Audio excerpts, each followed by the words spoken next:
This is New Home Insights, the John Burns Real Estate Consulting Podcast. I'll be your host, Dean Worley. As the title promises, we're going to bring you insights into everything housing, latest trends, innovations, observations, and issues of the day. We'll bring in colleagues here at John Burns and also some major industry players from all across the country. This podcast is going to be quick, fun, but also hopefully make you think. So see you here every couple of weeks. Now let's get to it.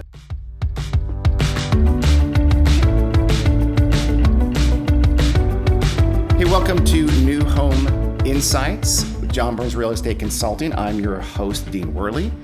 Today we have another extraordinarily special guest. It is Todd Tomalak from John Burns Real Estate Consulting, who is the international guru of building products. Todd, please say hi. Wow, Dean. Thank you. Hi. Hey, you're international. You've done work in Canada, I'll bet. Canada counts, I suppose. There you go. So today we are going to be talking about smart homes, what they are, what they really are, I think, and what they mean. How smart are they, and how smart can they be in the future? So buckle up. Let's start off with basics, Todd. Just let's sort of define what really is how is a smart home defined, and how should it really be defined right now? Yeah, I think it's important to get that answer right. So smart homes are defined right now as some home that has features that makes your life easier, but they're also connected. So you can go online, you might be able to use your phone. Ideally, they talk to each other. You know, we might think of those as Internet of Things types devices. There's plenty of products that are out there that are being labeled, smart products, but maybe they're just electronic, and we don't really think of them, in the smart category, but you got to be connected. So that interconnectivity, that's what really makes you smart. Yeah, I think the ability for interconnectivity allows devices to learn and do new things and interact with you in ways that were beyond what the original manufacturers had originally penciled in. So, and we'll talk about that probably more on, but we saw that with the iPhone. Yeah, we'll talk about that in a minute. But there are some things out there that maybe advertise themselves as smart, but aren't all that smart. My personal favorite is the smart toilet. How smart really is that, and how smart do we want our toilets to be? Maybe. Am I being paranoid? So I've used some of those products, and I really liked them. First of all, they were phenomenal experiences where toileting goes. Well, okay. Do tell. I don't know that they're smart though, in the sense that that they're connecting themselves to your other features in your home. So right now, some of those smart products are more like the TV with the remote control it's a feature, it's electronic, but it doesn't make it a smart TV. It's got to be able to dial up and connect to Netflix and do other type of things. So that's kind of where the dividing. Some of them are riding the line. Okay. But I mean, not to belabor the toilet thing, but again, do we want our toilet to be interconnected with the rest of our house? I'm not sure. I think actually I'm a believer. Okay.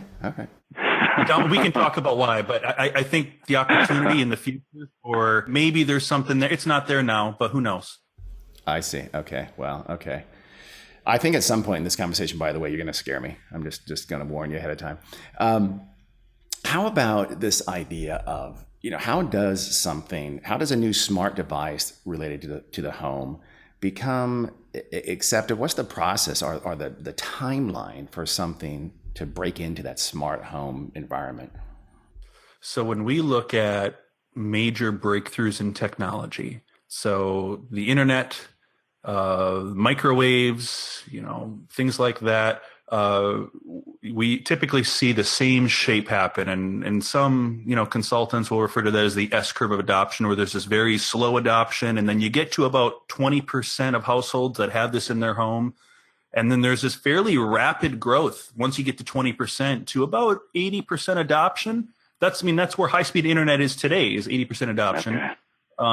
But just to give some perspective, smart speakers right now are hanging around 21% adoption. So just turning that corner.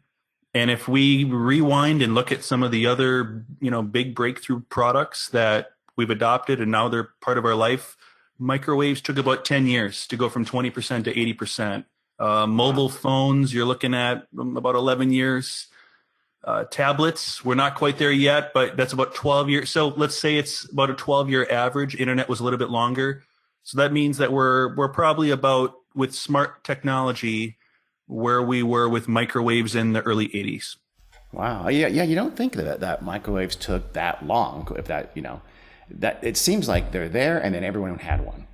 But no, it takes it. There's a process there. I'm not going to lie, by the way. What is a smart headphones or smart speakers? Ooh, I think that's one of the more interesting categories. So we see Amazon and Google have each put out some of these products where it's a couple $100. You put this speaker in your home and it listens to you. Oh, you mean like Alexa and Echo? Is that okay? Okay, gotcha. Okay, I say that I don't know what that is, and I have an Alexa in my house right now, so I didn't realize it was called. I just call it Alexa, and she responds with annoyance to me. But that's between me and Alexa. I don't want to. It's kind of personal. I don't want to get into that. We don't like each other. But so that I mean, that's something that's really on the cutting edge, right? I mean, will that be almost the focal point of a smart home? Do you think? I think that there's a lot of evidence that suggests things are going that way. For a long time, we saw all these building product companies. If you went to the builder show this year, IBIS this year, you saw all these building product companies coming out with smart products. And the thing was, they were great innovations. Some of them had cool electronic features, but they didn't really talk to each other particularly well. Some of them had, you might think of as their own operating systems, and they didn't really want to link up with other operating systems. What these, call it a smart speaker or personal assistant or Alexa or whatever it might be, it seems that one of the common threads that we're seeing is that these companies, which are not really building products companies, I mean, they're tech companies, are incorporating that, through your speaker, you can heat up your shower, or through your speaker, you can lock your door, or you can do these other things. So it seems like it's going that way. Okay.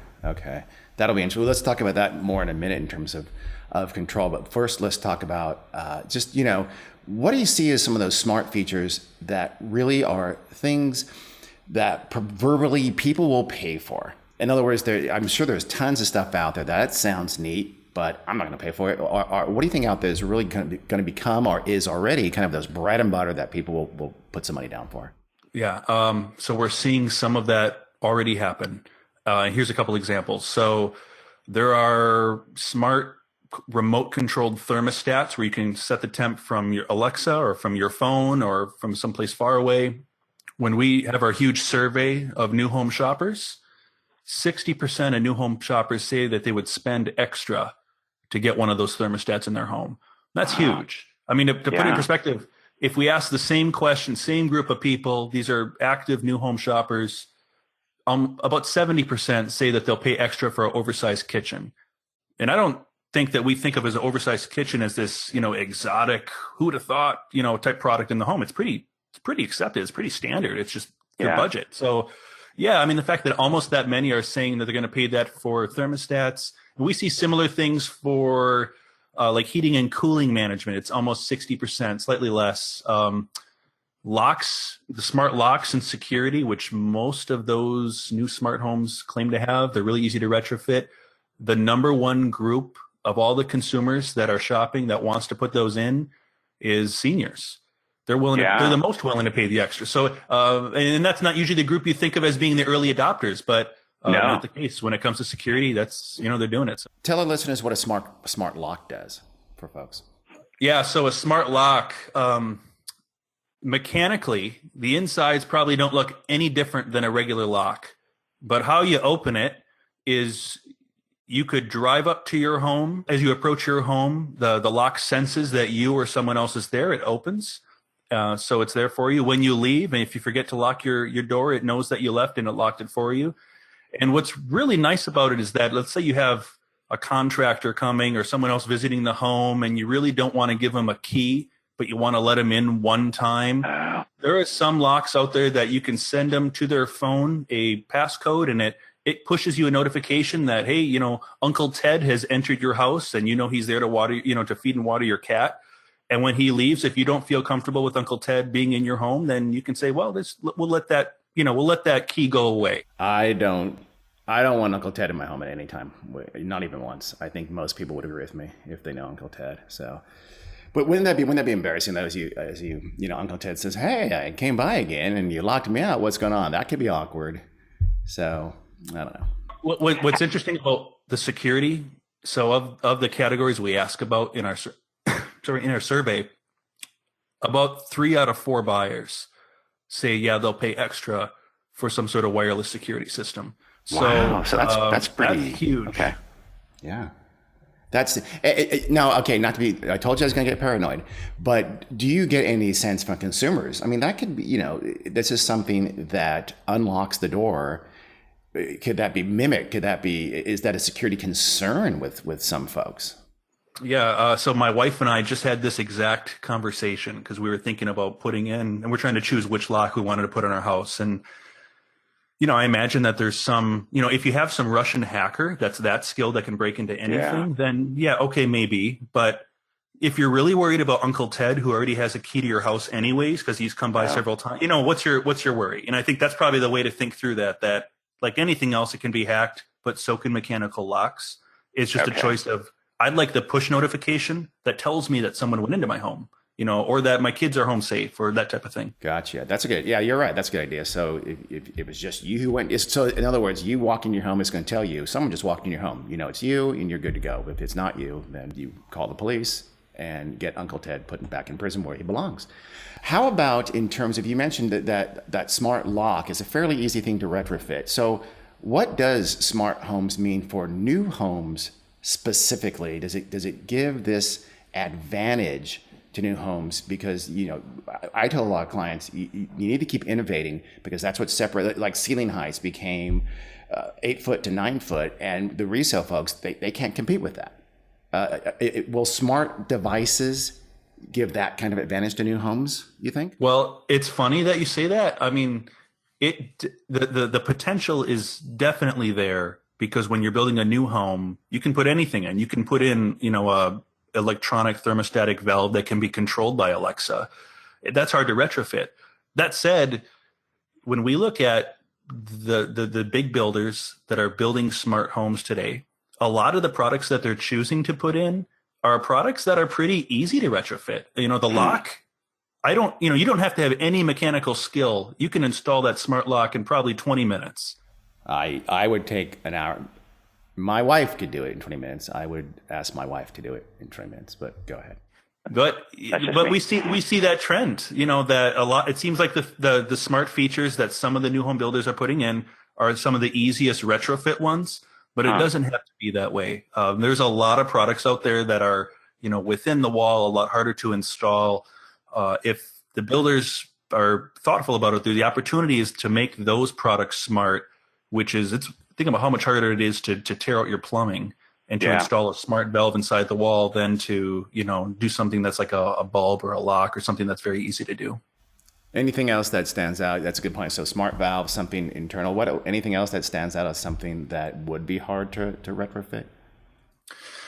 Well, the HVAC system can be retrofitted, but it's expensive to do. So it's expensive to put in a new HVAC system in a new home, but it's extremely expensive to put in an HVAC system in an old home. So I think, the opportunity is to just, if you're making the choice on all these new products that you have to put in the home anyways, realizing that most of our respondents, I mentioned seniors, but one of the things that jumps out too, when we look at this incoming wave of first-time home buyers, that they placed a lot less value on the brand of the building product that were in there. I mean, it used to be the case that you'd really focus on, let's pick on plumbing, the fixture brand, or maybe, the lighting brand. But they place a lot more value on the features than necessarily the brand. So this is an opportunity, since you're paying for the product anyways, to just select one with the features that happens to integrate to the rest of what they're looking for.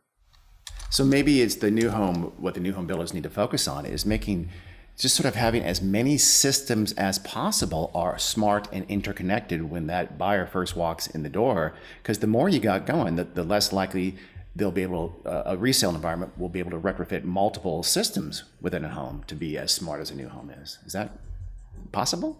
That's exactly it. We don't know how smart homes will interact with people 3 years from now, because the amount of skills that will be taught. But we want to make sure that that it's not something that can be easily duplicated on the resale market. And that's what we're seeing right now, that Home Depot and Lowe's and some of these other companies, there's just a whole ton of smart products that are there for a reason, because they're easy to retrofit. Yeah. But the builders have a big advantage that everything's bare. Now's the time to install it. And we know that consumers will pay more for that breed of product, particularly the first-time buyers that a lot of builders are pivoting towards. Definitely. Let's pivot ourselves to the idea of control, because this has kind of fascinated me. As you have Alexa and you have Echo, and that's why I mentioned the question a minute ago about, will that be the focus? Who is going to control the overarching technology of the smart home environment? I mean, will it be Amazon or Google, and leaving builders and product manufacturers to sort of develop some partnerships to be part of that environment? But they're not guaranteed it'll be very competitive, and they're not the ones to control. Is that the future, or will it be more open than that, you think? Yeah, I think it's leaning that way. Here's how to think about that. Take yourself back in time to 2006 and 2007 and look at the major mobile phone carriers that were, BlackBerry was out there, and you had a number of so-called smartphone providers, and they all had their own operating system, which means that they didn't really interact with each other. There was definitely no consensus on who used what. That's kind of what we're seeing happening now with building products and housing, where a whole bunch of product manufacturers make their own thing, but they kind of don't play together well. What we're seeing happening with Google and Amazon is they're spending a whole lot of time and money trying to add skills, which you might even think of the smartphone equivalent would be an app. If you look, if we didn't know who BlackBerry was or who Apple was or who Google was, we could predict who won that adoption race by looking at who had the most third-party developer apps. Because the iPhone, when it first came out, there's this beautiful Steve Jobs pitch that now is memorable, but it was just an iPod with phone and internet. But when we think of the universe of apps that causes it to do all sorts of other things outside those three functions, those were built by other people. So we're starting to see Amazon stretch the amount of skills. I think Amazon's got about 30,000 skills that the Alexa can do. That's roughly equal to where Apple was for their iOS in 2009. Right now, Apple has about 2 million. Google has about 4 million apps that you can download. So it's definitely going that way. Here's one thing that's interesting. When we look at the categories that Amazon is paying developers to build, it's education, health and fitness, productivity. There's all these categories that you don't really think of as a building product that's there, but will be brought into the home in the future. So they're building it. So they'll be. Is it going to be? So that's maybe probably a good thing. So I remember there's that famous video of, I think it was Steve Ballmer with Microsoft sweating crazy profusely and screaming, the future is all about developers, how they had put their money on, we want to be as open as possible to developers to make our products, to realize our products and make them more exciting for as many people as possible. Is that what Google and Amazon will do with smartphone? They'll open it up and let the smart people sort of define the future? Well, it seems like they're pushing adoption among the developers for skills, and they're rewarding the developers based on how many people are using it and how they're rating it. There's this great article of this 22-year-old guy who claims to be making $10,000 a month off Amazon Alexa. I bet you he doesn't even own a home, but it's all from services and products that are in the home. So really, that's where that universe is. We're seeing that go. So the fact that Amazon is paying for that is really encouraging, because it means that even if the building product manufacturer, say you make a light, or say you manufacture appliances, your internal engineers don't necessarily have to figure out the perfect optimum way for it to interact with consumers. As long as you let it interface appropriately and you create all these neat tools and ability to interface, another developer may figure it out and you happen to play the best. it'll help if you push yours. But yeah, we're Yeah. we're seeing that's the direction things are going. An intuitive way to think about it is when we saw smart product adoption in, say, TVs, go back 10 years, it caused a wave of, people got rid of their old tube TVs and they bought flat panels. Eventually they bought smart connected TVs, but Yeah. it really didn't benefit the TV manufacturers as much as it changed, how we consume media. So Netflix is alive and born. Some of these services are alive and I born. see. So it enables the change of revenue from selling a one-time good to selling a stream of services. Huh. Okay. Well, okay. So will a lot of these building product manufacturers need to partner up? Yeah, again, if it's Amazon and Google are kind of, and the app developers are kind of controlling that world, are they going to need to either get involved in app development or need to partner up with one of those big controlling companies to protect their market share? I mean, if like you said lights, for instance, we won't name names, but if major light manufacturers don't get in a partnership with one of the biggies, will they be in trouble down the road? Well, we hope they'll be okay. But I guess I would pose it to you this way. If you were BlackBerry 10 years ago and you asked yourself, do we need to work on our app selection?